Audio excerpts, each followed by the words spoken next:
Welcome back, everybody, to another episode of Friday Talks. That's what we're going to name this series from now on because I want to discuss more than just different car cultures around the world.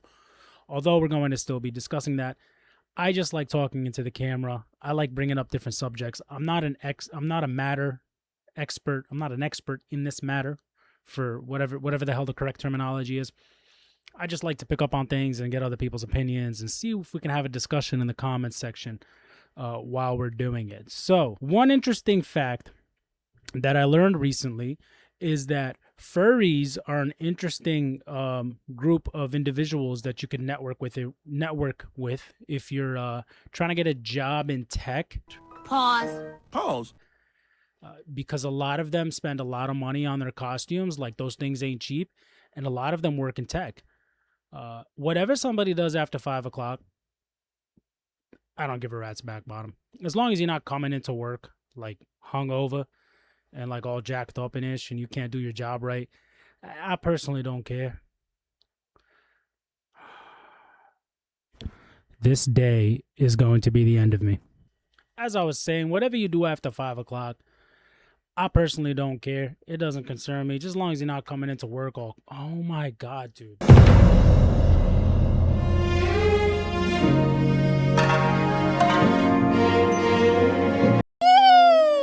You have a bad, yeah. What are you doing? Anyways, whatever you do after 5 o'clock, it personally doesn't concern me. So, without further ado, let's talk hobbies in the year of 2026. And look, I'm a person who doesn't have these crazy facts and statistics together. I'm not at that level yet. This is all I got right here. These are my notes. I'm just a normal dude like yourself who's writing random thoughts at 1 in the morning of what he thinks people would like to hear, things that concern him in a way that, and try to put it in a way that people could relate to. Because look, in the realm of hobbies, it seems like, especially in the car community, every single day, it seems like they aren't just going after car enthusiasts, they're going after every single hobbyist out there, regardless of what your hobby is. Whether it's legally, like they're just putting laws that you can't use a certain tool, you can't work on your car, whether it's manufacturers trying to implement a subscription-based service for features you already paid for, whether it's companies increasing the cost of subscriptions, whether it's companies putting more and more things behind a paywall. Perfect example is CapCut. CapCut's free service 5 years ago was one of the best things out there. And I know some people might say, well, that's how they get in. And then next thing you know, they charge you an arm and a leg for continuing to use their service. And since you liked it, but that doesn't take away from the fact that it seems like the simple human pleasure of enjoying things for leisure without it costing you an arm and a leg is slowly being stripped away from us. Something as simple as enjoying the car you paid a lot of money for is being taken away from you. Something as simple as trying to find an affordable program or a free program so that you can edit videos is being taken away from you. With the rising cost of things, everybody is telling you you gotta sell your product. You gotta sell yourself. You gotta put yourself out there.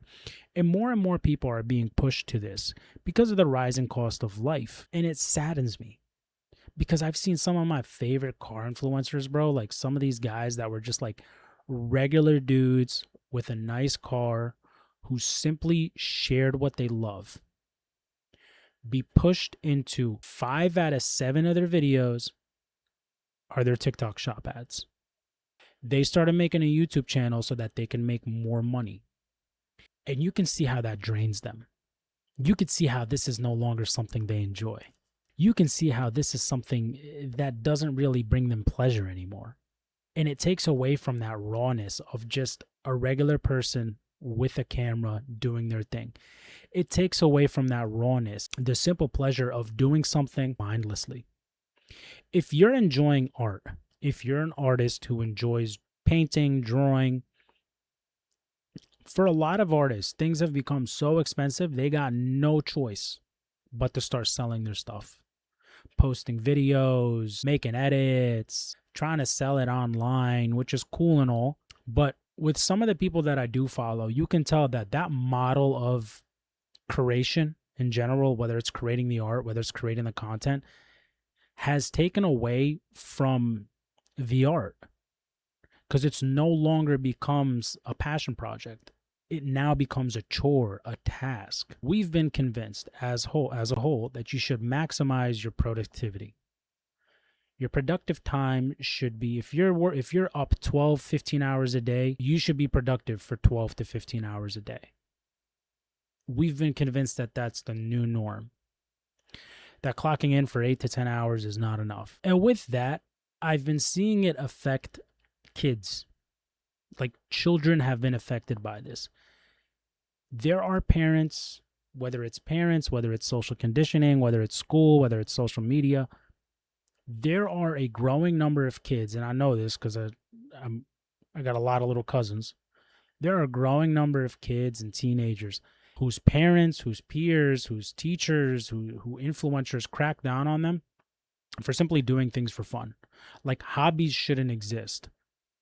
And that takes away from discovering so much about themselves, because the main priority now is making $1 million, is making all the money in the world, is garnishing a following and selling them a product and becoming wealthy.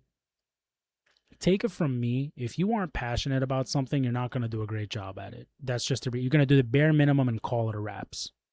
And it's going to get old real quick, and you're going to leave it behind. And the fact that it's come to a point where when you ask a younger kid, what do you like? What do you enjoy doing? They can't give you a straight answer. And when you ask them, okay, like, what kind of things do you want to get into when you're older? And I'm not saying a kid. I mean, like, this kid is like 11, 12 years old. They look at you with a blank face and they're like, I want to make $1 million. It's not concerning when it's one or two kids. It's concerning when it gets up to 10, 12, 11, 13, 14 kids.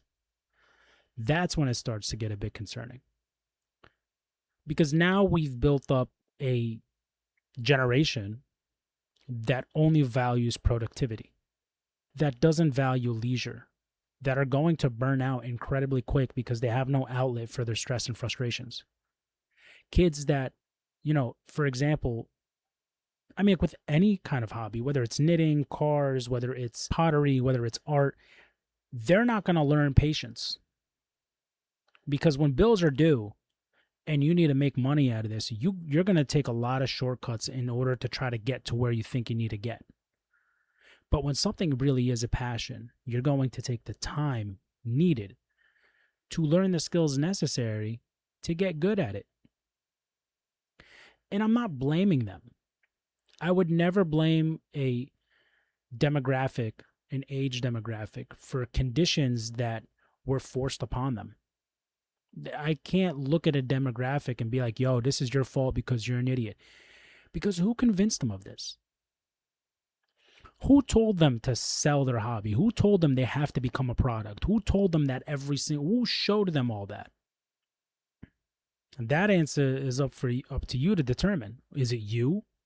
Is it the parent? Is it the teacher? Is it the social media influencer?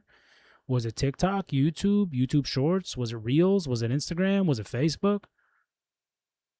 Who did it? Look, if you need to sell your hobby, if you need to sell your art or your knitting or whatever it is you do, something that you enjoy for fun, if you have to sell that to meet ends meet, that's understandable. If you enjoy sharing it and it eventually becomes a business and you're passionate about it, that's cool. Like, that's great. That's amazing. Round of applause to you. Congratulations. But if you genuinely felt pressured into believing you have to make content, you have to try to sell this thing in order for you to have the right, the privilege of doing that thing, then you've lost the whole plot. Doing something for the sake of doing it with no reward at the end except a complete task is one of the most beautiful things you can have in life. Working on my car has taught me so much, for example. It's taught me patience. It's taught me to keep pushing through. It taught me, good skills for fixing things. It taught me saving, how to be responsible with my money. It taught me how good things take a while to come to fruition. And it was an outlet. A part of that journey was shared with an audience. but not every aspect of it. And furthermore, that was something that I just wanted to do. Like for me, that was part of the passion project. For many others, I've seen guys walk in, spend $1,200 on a camera, equipment, mic, and maybe even more, dude. Like their cameras were expensive. Try it for 6, 7, 8, 9 months, and then give up. And then sell the car, and then tell you it was the biggest waste of time ever. It's because they're missing that initial step. It's because of the fact that it no longer became something you did for fun, something you did for leisure. It became a task.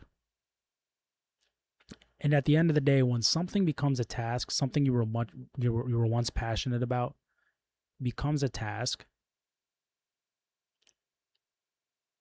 it takes away the incentive to keep doing it. Because now it's no longer a relief. Now it's something that you have to do. Now it's something that you're not looking forward to. Now it's editing a video at 12 o'clock in the morning. Now it's staying up late and going to work tired. Now because you've turned it into a task. So my biggest message to everybody that is watching this video today. Number one, I am not a professional content maker. I'm not a professional content creator. I don't have a bunch of facts and figures out here. I'm just a dude talking in the camera. I like raw content like this. I hope you like raw content like this. Number two, enjoy the simplicity of things while they last. That is the biggest pleasure of life. When you're broke and you could barely afford the parts that you're getting, and you're doing it for the sake of doing it, and that hype, that excitement, that anxiety, that is the best memory of your life. Don't believe those individuals that are telling you you have to make money in order to enjoy something, or that thing has to be making you money in order to enjoy it. Be financially responsible.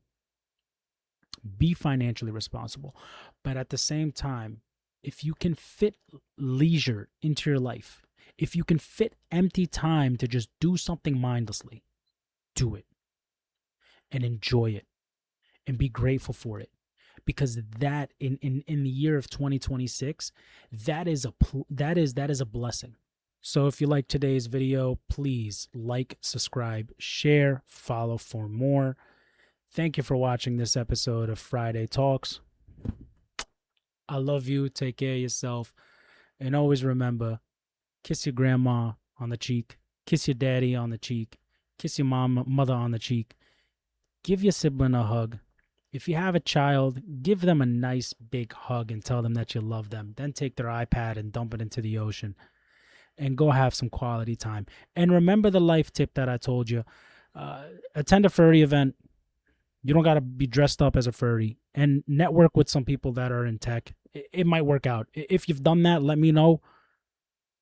There might be an interesting video coming out soon if it becomes a reality. That's outside of what we're going to keep talking about. Anyways, I love you all. Take care. Goodbye.